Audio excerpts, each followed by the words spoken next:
नमस्ते प्रणाम, मैं हूँ संजू यादव। हमारे यूट्यूब चैनल पर सभी दीदी बहनी का स्वागत है। तो दीदी बहनी, आप लोगों के बीच में हम आज एक ऐसी दर्दनाक घटना के बारे में सुनाने जा रहे हैं जिसे सुनकर कि आप लोगों का जो है कि दिल दहल जाएगा। और ज़्यादा से ज़्यादा उन दीदी बहनी के लिए हमारा संदेश है जो समूह का लोन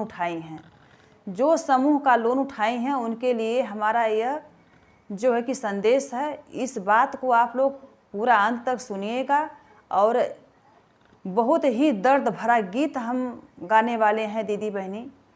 तो जितनी दीदी बहनी हमारी लोन उठाई हैं, आप लोग ध्यान से सुनिएगा कि हम कहाँ की बात बताने जा रहे हैं। खुशीनगर टोला शाहपुर की बात है दीदी बहनी। वहाँ पे एक समूह वाले साहब आते हैं, तो वहाँ के दीदी बहनी को इकट्ठा करते हैं। वहाँ का जो है कि नदी किनारे एक छोटा से गांव होता है, बहुत ही गरीब गांव होता है। तो सबको इकट्ठा करके कहते हैं कि ऐसा है कि आप लोग दीदी बहनी लोन उठा लीजिए, हमारे यहाँ बहुत ही कम ब्याज है, कम ब्याज पर हम आप लोगों को लोन दे रहे हैं। तो वहाँ की औरत लोग, वहीं की नहीं, बहुत सारे बहन दीदी को बता रहे हैं, बहुत सारे जो किसानी वाली औरत लोग हैं, बहन लोग हैं, बहुत कम पढ़ी लिखी होती हैं। तो सभी लोग ने जो है कि लोन उठा लिया और कुल मिलाकर के 40 औरत लोग हो गई। समूह चलने लगा। तो धीरे धीरे जब समूह चलने लगा तो एक लोन उठाने से नहीं हो पाया, तो दूसरा साहब आए, वो भी लोन उठवा दिए, तीसरा साहब आए, वो भी लोन उठवा दिए। इसी तरह से लोन बढ़ता गया। कर्ज के बोझ से औरत लोग मान लीजिए कि दबती गई। वहीं की रहने वाली दीदी बहनी एक रंभा बहन थी। उनके ऊपर इतना लोन का बोझ पड़ा कि उनकी खौफनाक मौत हो गई। और खौफनाक मौत कैसे होती है हम अपने गीत के माध्यम से बताना चाहते हैं दीदी बहनी। पर अभी आप लोगों से रिक्वेस्ट है कि आप लोग ऐसी गलती मत दोहराइएगा।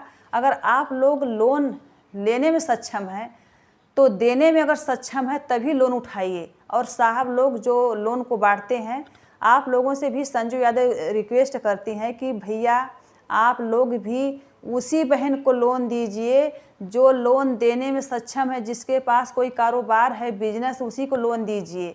गरीब औरत को लोन मत दीजिए कि नहीं, वो गरीबी के बोझ से और कर्ज के बोझ से और आप लोगों के दबाव से, आप लोगों की बातों से, आप लोगों के डरावनी बातों से उसकी हार्ट अटैक मौत हो जाए।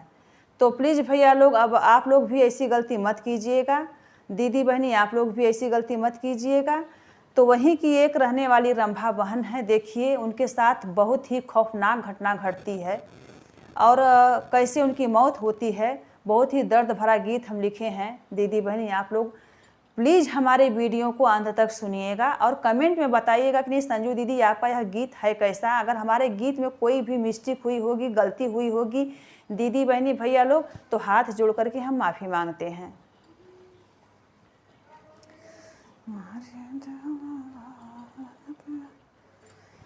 खुशियानगर टोला शाहपुर का बतिया, खुशियानगर टोला शाहपुर का बतिया, रंभा संग घटली घटनवाना, रंभा संग घटली घटनवाना। खुशियानगर बाबू शाहपुर का बतिया, खुशियानगर टोला शाहपुर का बतिया, रंभा संग घटली घटनवाना, रंभा संग घटली घटनवाना, रंभा संग घटली घटनवाना। खुशियानगर में अइला खुशियानगर में अइला समूह कैसा है बाबा, खुशियानगर में अइला समूह कैसा है बाबा। लेहलें दीदी बहनी के जुटाई ना, खुशियानगर में अइला समूह कैसा है बाबा। लेहलें दीदी बहनी के जुटाई ना, साहेब कहाँ दीदी बहनी लोनावा उठाला, साहेब कहाँ दीदी बहनी लोनावा उठाला, बहुत कम हउए बिया जवाना। साहेब कहाँ दीदी बहनी लोनावा उठाला, बहुत कम हउए बिया जवाना, बहुत कम हउए बिया जवाना। गाँव का गंवार रहली नी पढ़ा बहिनिया, गाँव का गंवार रहली नी पढ़ा बहिनिया, ले लहनी लोनवा सब उठाई ना, ले लहनी लोनवा सब उठाई ना। गाँवा का रहली बाबू गंवार बहिनिया, गाँवा का रहली गंवार बहिनिया, लेहली सब लोनावा उठाई ना, लेहली सब लोनावा उठाई ना। ओही समूहवा में रंभा एक बहिनिया, ओही समूहवा में रंभा एक बहिनिया, नाही भरी पावत रहनी लोनवाना, नाही भरी पावत रहनी लोनवाना। तब ले अइले बाबू ओही दूसरे साहेबवा, तब ले अइले बाबू वहाँ दूसरा साहेबवा, उहो देहले लोनवा उठवाई ना, उहो देहले लोनवा उठवाई ना। एक ही ना भरी पावे दूसरा लोन उठावे, एक ही ना भरी पावे दूसरा लोन उठावे, दूसरा न भरी पावे तीसरा लोन उठावे। होई गइल 7 8 लोनवाना, होई गइल 7 8 लोनवाना। कवनो अकिलिया ना लगलिए बाबू, कवनो अकिलिया ना लगलिए बाबू, बेचे लगनी घर कैसा मनियाना, बेचे लगली घर कैसा मनियाना। बाइक बेची देहली रंभा बेचली चौकिया, बाइक बेची देहली रंभा बेचनी चौकिया, बेची देहली गैस सिलेंडरवाना, बेची देहली गैस सिलेंडरवाना। ओहू से नाही भरी पवली बाबू लोनवा, ओहू से नाही भरी पवली बाबू लोनवा, बेची देहली गेहुआ चावलवाना, बेची देहली गेहुआ चावलवाना। घरवा में नाही बाबू खाए के भोजनमा, घरवा में नाही बाबू खाए के भोजनमा, ऊपरा से साहेब कैसा सनमाना, ऊपरा से साहेब कैसा सनमाना, ऊपरा से साहेब कैसा सनमाना।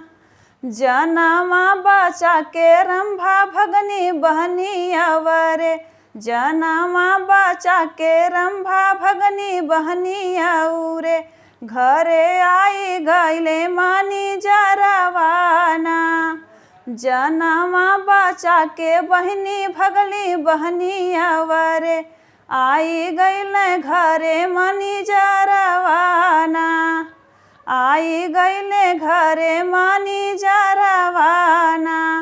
तालावाही तोड़ के बाबू गाइले भीतरिया, तालावाही तोड़ के बाबू गाइले भीतरिया, नाही मिलनी रंभा बहिनियाना, नाही मिलनी रंभा बहिनियाना।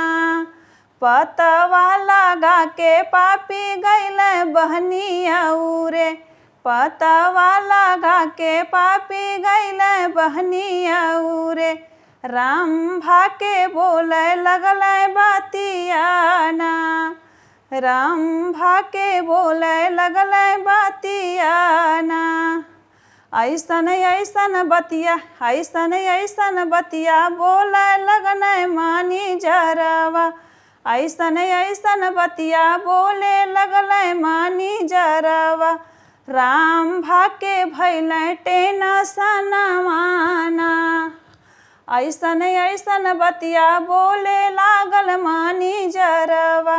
राम भाके भैल टेंशन माना।